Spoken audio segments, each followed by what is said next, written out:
Hello everyone, I am CA Rishita Motwani and today we are going to learn liquidity ratios amongst the financial ratios. What do you mean by a liquidity ratio? A liquidity ratio shows the company's ability to repay its short-term debt.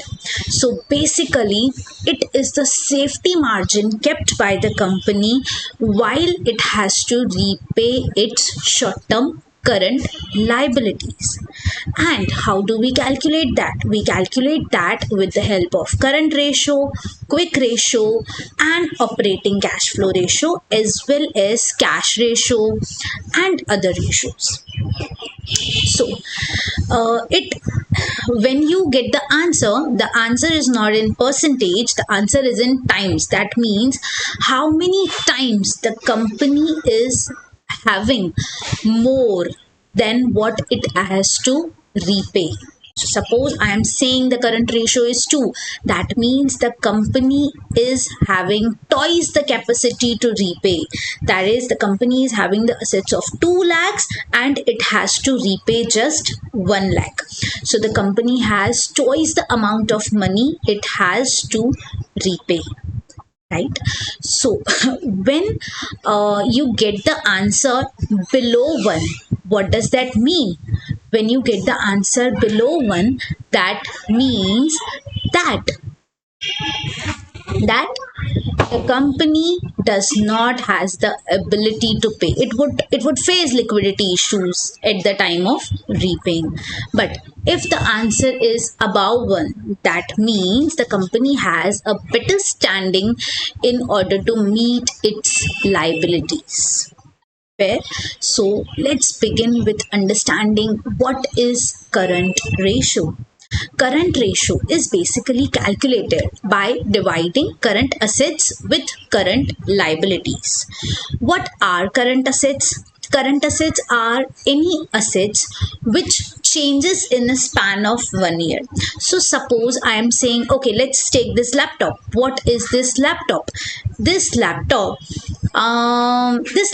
is what? This laptop is fixed asset for me, right? So after you suppose you come after 6 months, what would happen? If you come after 6 months, this laptop would be with me because this is fixed asset for me, right? But suppose you go to the laptop vendor after 6 months, would you get the same laptop? Probably no. Why? Because that laptop is current asset for that vendor. It's stock. He is using the laptop for the purpose of reselling. I'm using the laptop for the purpose of my work.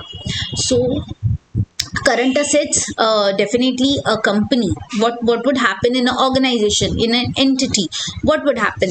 Inventory would keep on changing, datas would keep on changing. Obviously, you're not going to find the same inventory after a span of 1 year. You're not going to find the same datas after a span of, if this year I have to take money from person A, at the year end I have to take the money from person B, because from person A I already received my money.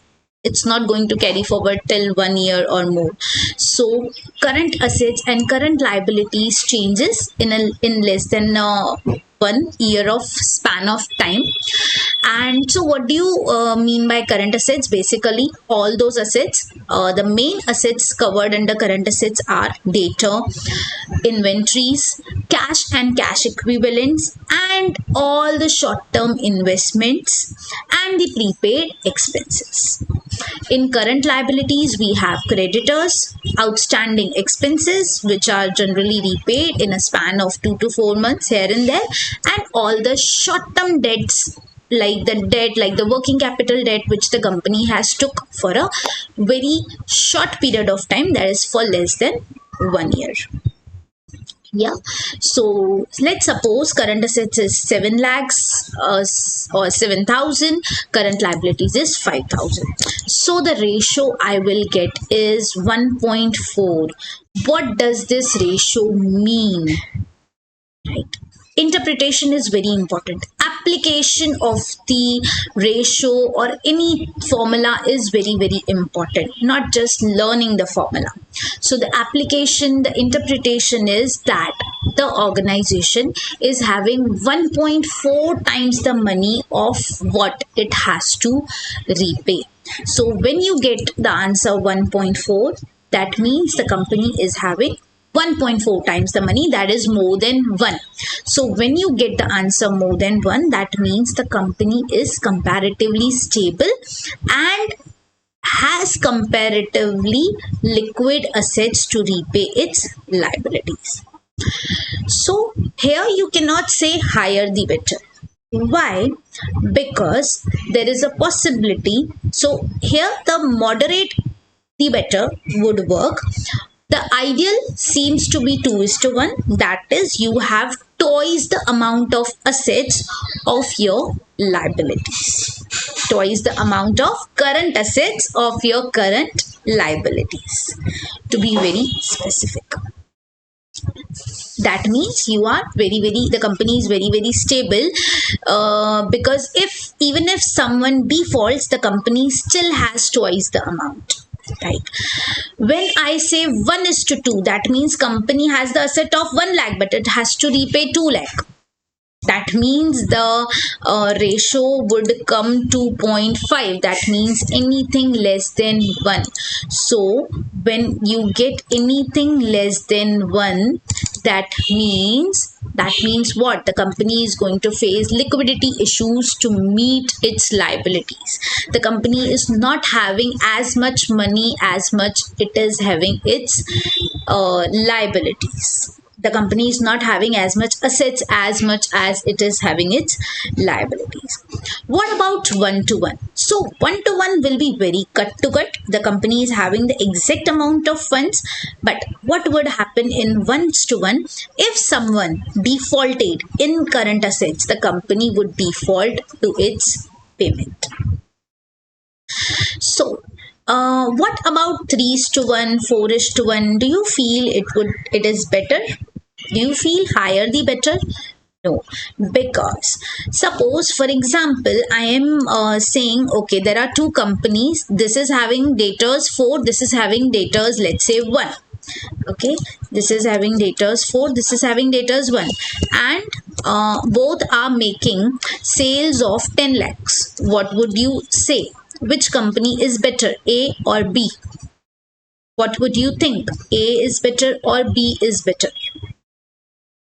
Yes, A is better or B is better? Obviously, B is better. Why? Because the sales are same, 10 lakh and 10 lakh, but the amount of money which is stuck in debtors, right? Because it's our money blocked, right? It's the working capital invested by the business. So here, the working capital of the business, the money stuck is 4 lakhs, and I'm getting the sale of 10 lakh. Here also my sales is same, 10 lakh, but my money blocked is just 1 lakh, right? So that we would also cover in debtors turnover ratio. But yeah, obviously here the company B is better, because with the less amount of data stuck, it's able to generate more amount or equal amount of sales. And that's what here current ratio, same thing would apply. If the assets are very much more, like if the assets are 4-5 times of its current liabilities, then it is unnecessary blockage of funds. Then the company is not able to utilize its funds efficiently. In the case of company B, the company B has used its funds in the most efficient manner, invested minimum and getting good amount of sales. So this was all about current ratio.